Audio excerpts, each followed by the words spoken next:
Hello students, இப்போ 10th standard max exercise 1.5ல sum number 3 எப்படி எழுதுறதுன்னு பார்க்கலாம். கொஸ்டின்ல f of x வேல்யூ கொடுத்திருக்காங்க. அது என்னன்னா 2x minus 1 and also g of x வேல்யூவும் கொடுத்திருக்காங்க. g of x equal to x plus 1 divided by 2. Then show that f of g equal to g of f equal to x னு prove பண்ண சொல்லியிருக்காங்க. First f of g எடுத்துக்கலாம். f of g னா f of g of x னு எழுதிக்கலாம். f of g of x, g க்கு first x, g of x ஓட value என்னது x plus 1 divided by 2. இப்போ f of x ஓட value எழுதணும். f of x னா 2x plus 1, இங்க என்ன இருக்கோ அந்த வேல்யூ கூட ஒரு 2 மல்டிப்ளை பண்ணிட்டு minus 1 போடணும். ஸோ இந்த பிளேஸில் என்ன வேல்யூ இருக்கு x plus 1 by 2, இது கூட ஒரு 2 மல்டிப்ளை பண்ணியாச்சு and also minus 1.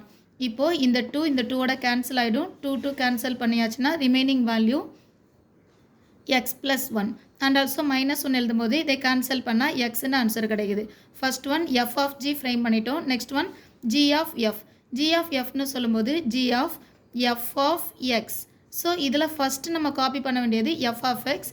f of x value இந்த 2x minus 1 and also g function என்ன, இங்கே என்ன இருக்கோ அந்த வேல்யூ கூட ஒரு வேல்யூ 1 ப்ளஸ் பண்ணணும் and whole divided by 2 12 divide பண்ணிக்கணும்.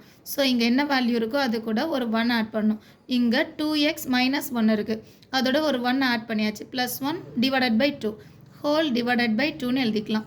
ப்ளஸ் 1 minus 1 கேன்சல் ஆகிடும். So balance value 2x divided by 2 cancel பண்ணும்போது x. So f of g, g of f ரெண்டு வேல்யூவுமே xன்னு ஆன்சர் கிடைச்சாச்சு. ஸோ ஃபைனலாக f of g equal to g of f equal to x ன்னு எழுதிக்கலாம். எழுதிட்டு hence proved ன்னு எழுதிக்கணும்.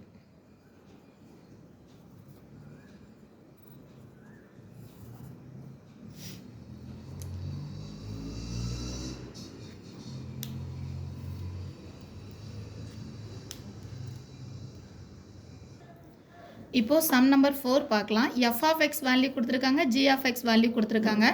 g of f of a equal to 1 கொடுத்துருக்காங்க. a வேல்யூ ஃபைன் பண்ணணும். So g of f of a copy பண்ணிக்கலாம். அப்படின்னா g of f of a, f of x அப்படின்னு சொல்லும்போது நமக்கு தெரியும் x ஸ்கொயர் மைனஸ் 1, இங்கே என்ன இருக்கோ அந்த வேல்யூவோட ஸ்கொயர் மைனஸ் 1. ஸோ இங்கே என்ன வேல்யூ இருக்குது a ஸ்கொயர் மைனஸ் 1ன்னு காப்பி பண்ணிக்கலாம். இப்போ g of ஃபங்க்ஷன் சொன்னால் இங்கே என்ன வேல்யூ இருக்கோ அதோட minus 2 எழுதணும். ஸோ இங்கே என்ன வேல்யூ இருக்குது g square a square minus 1, இது கூட ஒரு -2 காப்பி பண்ணிக்கலாம். ஆக்சுவலாக g of f of a value 1, so இந்த பிளேஸில் ஈக்குவல் டு 1ன்னு நம்ம காப்பி பண்ணிப்போம்.